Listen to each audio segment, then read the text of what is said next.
It was a little bit of a personal project because I was just curious about trans homicides in the United States. I'm a trans woman, so it strikes close to home. Deaths in the Family looked at 5 years of homicides of transgender people in the United States. This is a hugely underreported story, a huge story of our times. It's devastating, it's heartbreaking. This is somebody's daughter, this is somebody's child, this is somebody who was proud of who they are, and they were murdered and didn't even get justice for their murder. The more I looked into this, the more I realized there wasn't a federal entity that was like collecting information on transgender homicides in the US. I spent a lot of time diving through reports and compiled lists online, trying to verify, validate trans homicides, people that could have been me.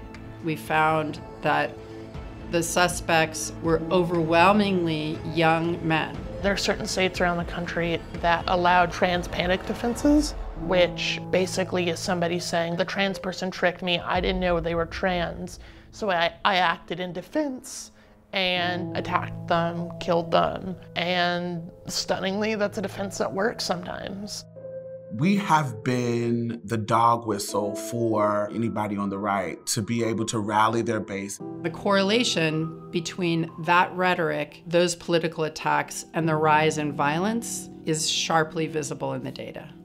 In 2022, there was over 240 bills that were passed that were anti-LGBT, and most of them were against trans people. Projects like this help us to debunk myths about trans people in our murders. It turned out of 175 cases, more than 60 were unsolved, only 28 murder convictions. In our reporting, we witnessed transphobia at every level of the criminal justice system. Some cases have been reopened. Some cases have gotten indictments. Our data has pushed them to be more accountable, not to just throw our cases and throw our lives away. This is an American tragedy, that we as a nation are allowing this level of hatred and this amount of violence to unfold is unacceptable.